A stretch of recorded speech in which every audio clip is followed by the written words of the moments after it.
Welcome to Hope Talks, where we share inspiring stories of hope in Jesus Christ. Hope Talks is hosted by Pastor Margaret Michael and Grayson Willis.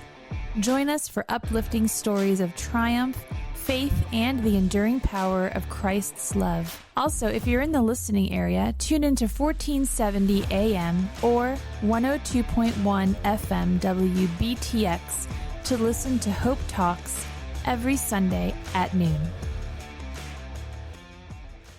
Welcome to today's broadcast of Hope Talks. I'm Grayson Willis.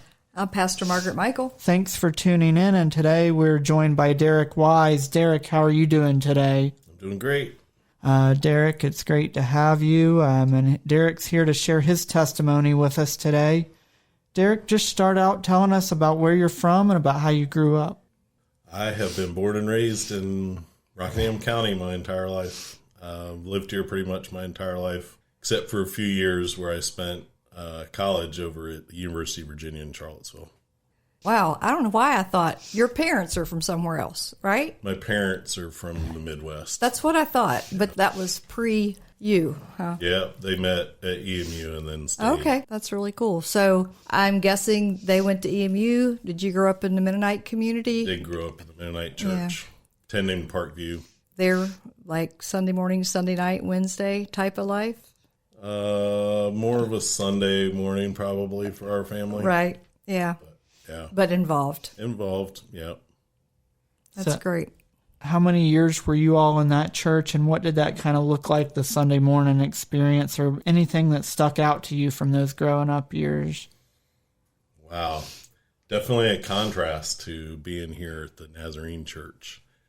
I was probably at Parkview until I was about 25 or so when we started attending here.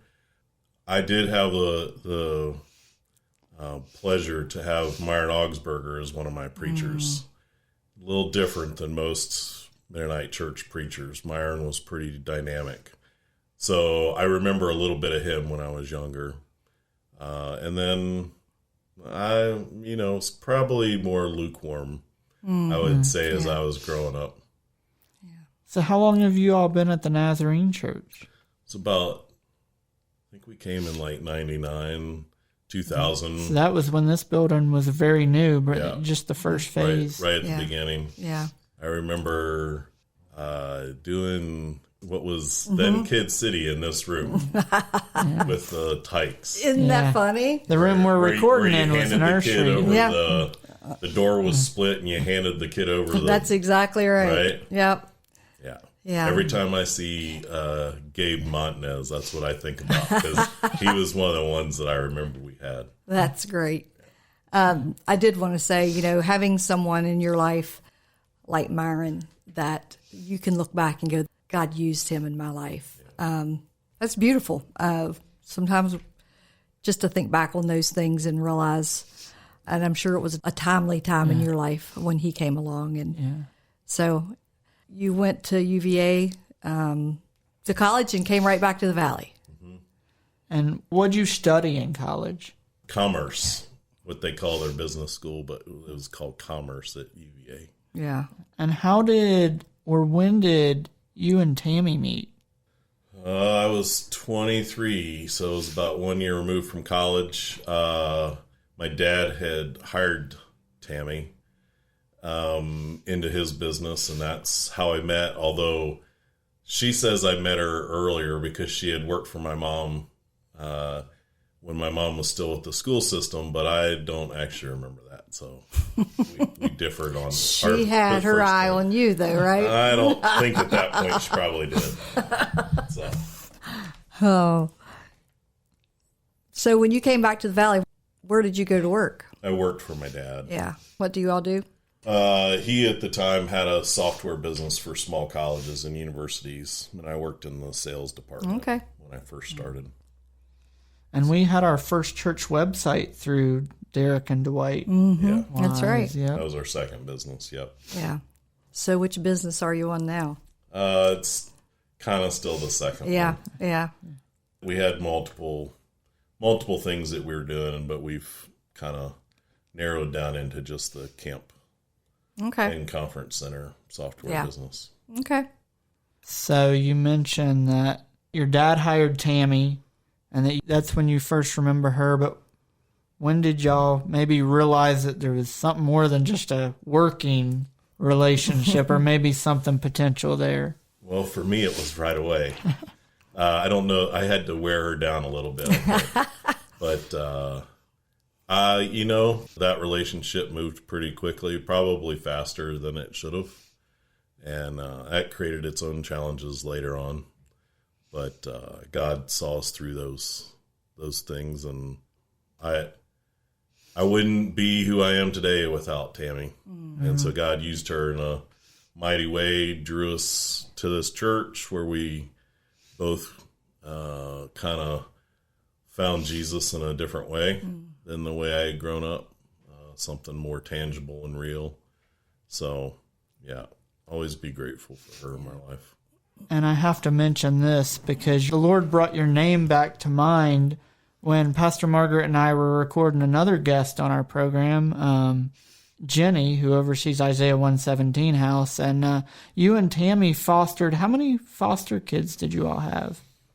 So we had 3 full-time placements before Brenden and Keira. Right. So the first one was we had 3 boys, brothers, which was a little overwhelming for us. I don't know if you remember that. Oh, yeah. They were something. But God used that. We were just the way place for them until they got to their permanent home and they moved on somewhere where they got adopted. And all 3 of them went to college. I've seen them. They've done really well. Then we had 2 teenagers who aged out before we adopted them, but they both still call us their family. So they're still in our lives, or we're in theirs, however you want to look at it. They're 30, so wow, you're more in theirs than they are in yours probably. And then we took a break, and then when we came back, Tammy and I didn't think we were going to adopt at that point. We just thought we'd be foster parents. And then we got the call to go pick up Brenden and Keira. And when I tell my kids this sometimes, Keira kind of rolls her eyes at me, but there are moments where God speaks to you, lets you know that something's getting ready to happen that's gonna change your life. I felt that way when I saw Tammy for the first time, and when I walked into the room, and I can remember the room, I can remember where the kids were.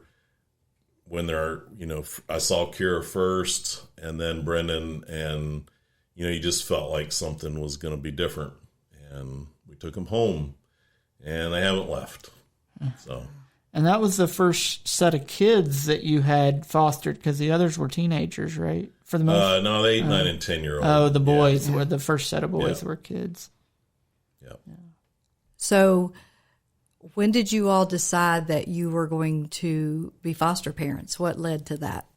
Well, we had a long journey in terms of building a family, and we had been through fertility doctors, and I think it was 6, maybe more times of IUI, 2 rounds of IVF. Mm-hmm. And while we saw God work in those situations, it didn't result in a biological child. Mm-hmm. And so after a period where you grieve, because there's grief there. Yes, absolutely. Especially for Tammy.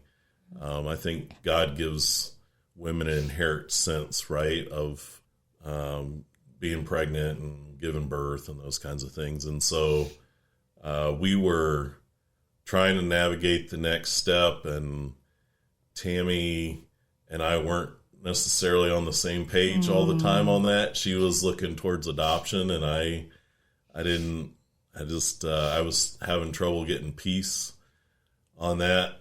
And I remember a trip. I remember where foster care happened for us. I was down in North Carolina, and I was on my way home, and it was late at night, and about the only thing you could get was like very scattered radio.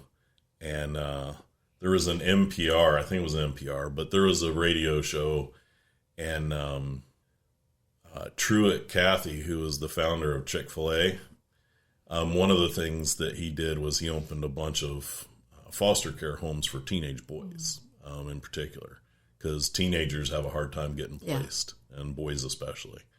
And I felt like God was speaking to me, and driving home late at night, right? Like that, you got time for your thoughts. When I got back to the office, I dropped off some things. As I was leaving, I saw a sign for foster parents wanted on my way home. And so I got home late, and the next day I remember talking to Tammy, and I said, "What do you think about foster care?" And she kind of looked at me because God had placed multiple instances of that for her too. And so that's kind of how we ended up there. Mm-hmm. That journey didn't necessarily go the way we thought, right? You know, you say we want this kind of age and then, but ultimately Brenden and Keira came home. So yeah. It's amazing that how God prepares a heart and then gives that person some patience to wait until the other heart's prepared. And that's not easy. Can make for a very strained relationship in the waiting, right? But you waited, and God opened your heart to the teens idea, and then that just ended up with where you're at now. Did you all know right away that you were going to try to adopt them, or what did that look like? So because of our experience before, I would say that I was, I tried to manage my expectations. I remember a moment fairly early on where I said something like that to the CPS worker that was part of that. And I said something about, because you're supposed to, as foster parents, partner with the birth parents, and the whole goal is to get them back home. And I said something along those lines. And she said something back along the line that was like, they're probably not going home anytime soon. So Tammy and I, for a while, were in this interesting state. Are we preparing for them to stay? Are we trying to help them get home? It was almost 2 years from the time that we got them until the adoption was finalized. It took a long time. And I think you want it to. I don't think you want to take people's kids away unless you have to. That's right. Yeah. And then when you start that legal process, you want to make sure it plays out. So there were multiple court hearings and things like that. Yeah. How old were they? So Brenden had just turned 6 when we got them, and Keira was 4. Okay.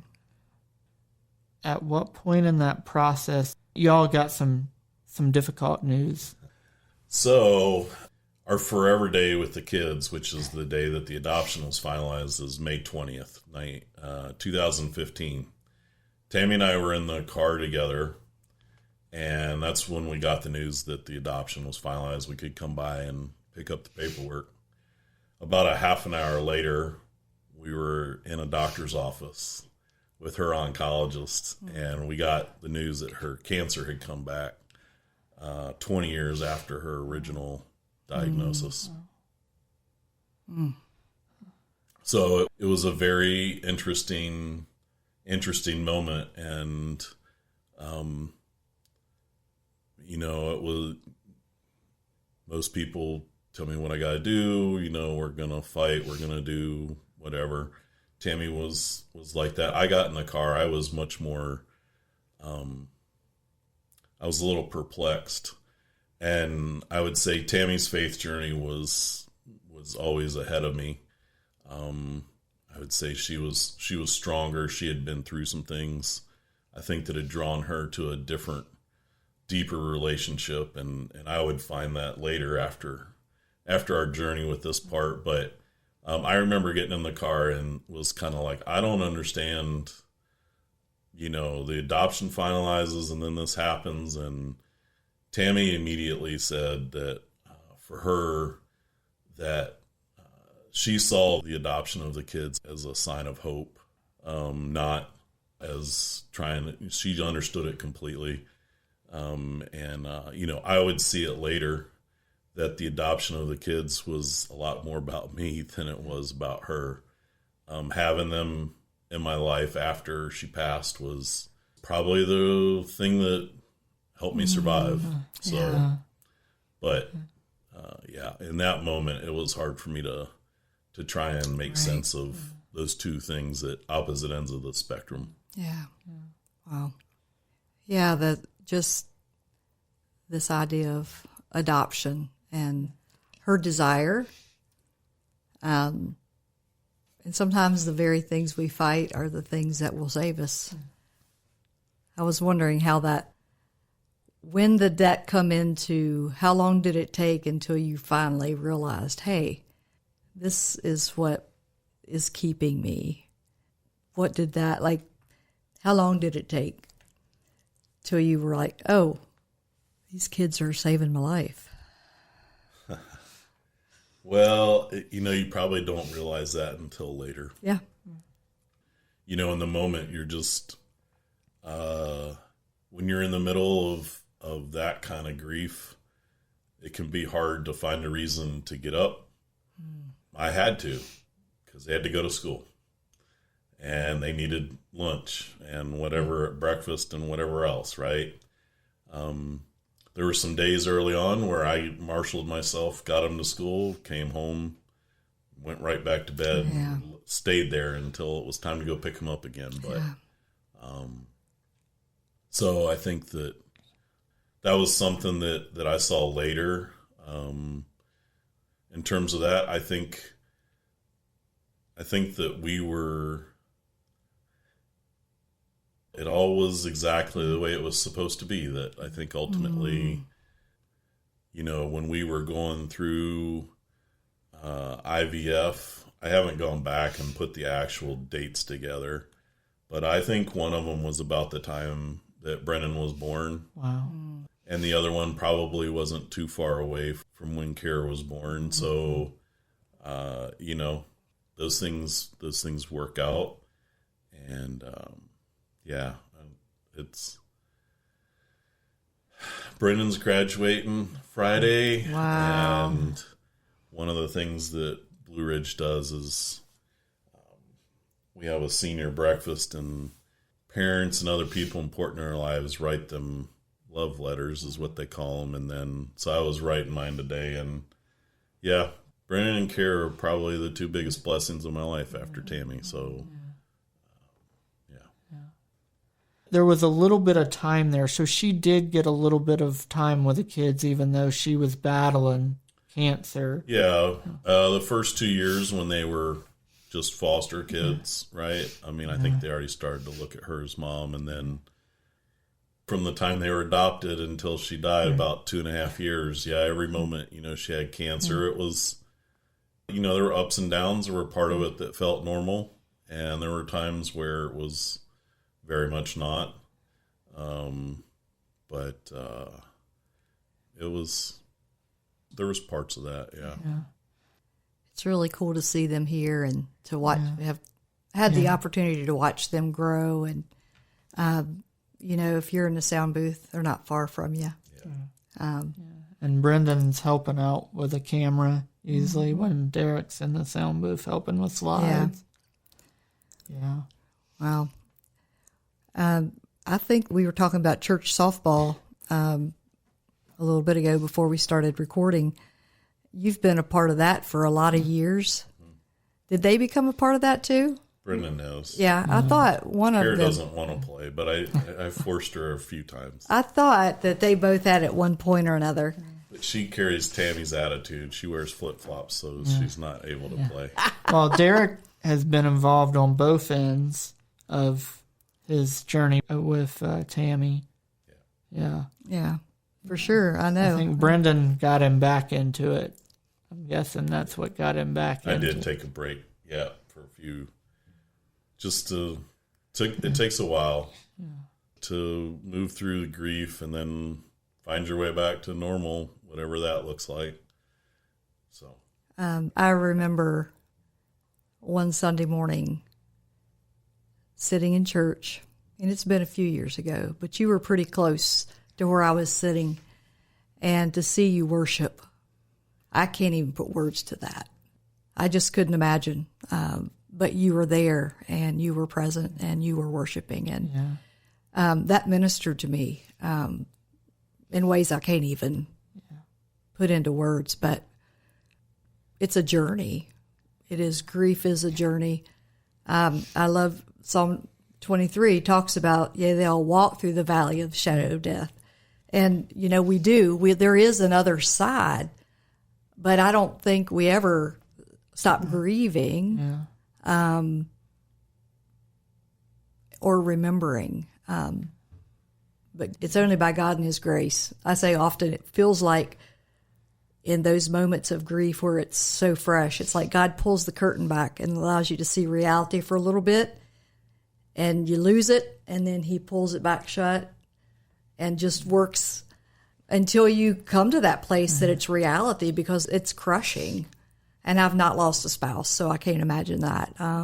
But it's ministered to me to watch your all's life. And Tammy was such a woman of faith. She would be proud of how you've raised these kids. And of you and your faith journey.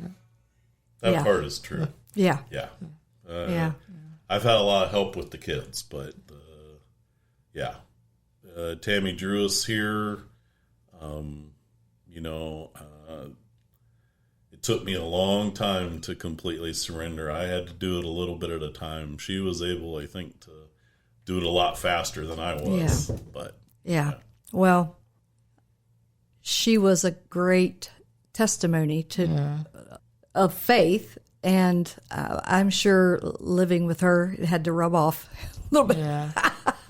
Well, I don't know if it was the same Sunday, but I do remember Sundays seeing you with your hands raised.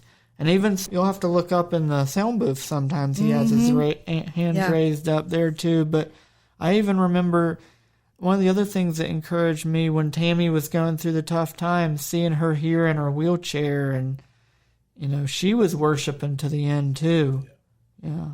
Yeah, she was a real testimony of faith to a lot of people. And just, we still have moments of missing Tammy around here. She had a real good friend named Angela, right? Sight. Yeah. And so, yeah.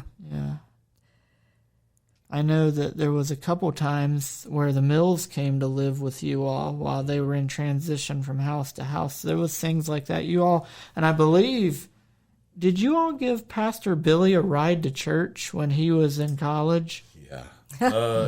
Before we had foster kids, the Mills lived with us twice. We had our brother-in-law and our nephew and two nieces live with us.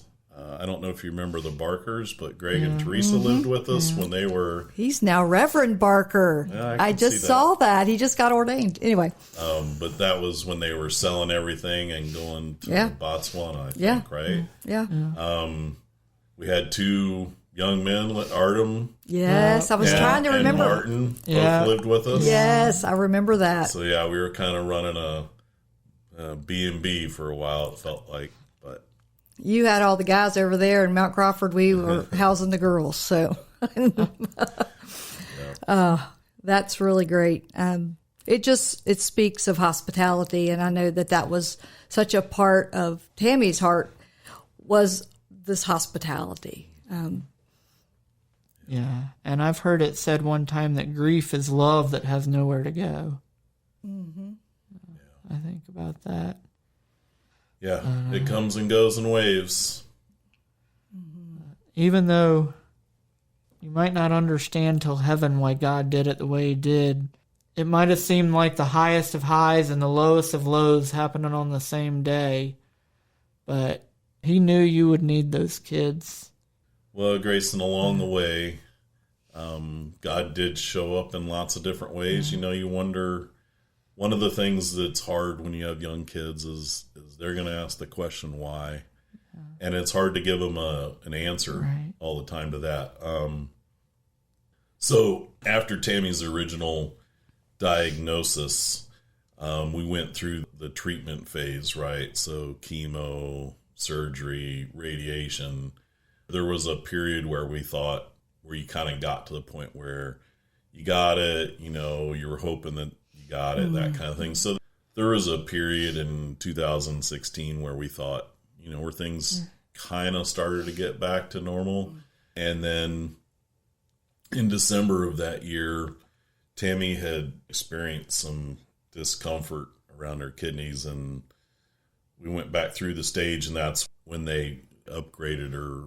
I don't know if it's an upgrade, but where she went from stage 3 to stage 4, because it was in a lymph node down in a part of the body where they couldn't do surgery and they couldn't go get it. And so I remember that conversation afterwards too. We left and we went to Vito's, and I could probably almost walk in the restaurant and show you where we were sitting. And again, what do you say when someone gets that news and you're staring, you know, what do you say to them? So it was quiet for a little bit, and Tammy had a moment where she said, if this is what it takes for my family to find Jesus, then this is what we're going to do. And her family, I would say, would largely be considered probably unsaved, or, you know, grown up very nominal Catholic. And I just remember looking at her and, what do you say in that moment? I'm here for you, and this is what we're going to do. And so the rest of the way, it was kind of hard to complain about what was happening. With that kind of an attitude. I mean, what do you do with that? So I will say, Grayson, that there definitely are people in her family that found Jesus as a part of this journey. There's one story in particular, and there was a time where I wasn't sure if I was allowed to share it or not, but I finally did. One of Tammy's uncles, I would say, if you had picked out one person in her family that might never find Jesus, you might have pointed towards him. He wasn't a bad man. He just, you know, didn't live his life that way. Heavy drinker, smoker, and he was really affected after Tammy died. I think that softened him in a way where he was finally ready to listen. Tammy's homegoing service, she specifically had talked to Pastor Carey about making sure that he made a call. A lot of the family didn't understand what it was. They actually thought he was asking them for money, believe it or not, because they didn't grow up like that, right? They didn't understand. Right. He wasn't asking for your money. He was asking for your hearts. I've had that conversation with a few of them. Thank you for tuning in to today's broadcast of Hope Talks. We pray that part 1 of Derek Wyse's testimony has been a half hour of hope for your life. We also want to invite you to listen to part 2 of Derek Wyse's testimony next Sunday at noon on 1470 AM and 102.1 FM WBTX. You can also listen on 1150 AM.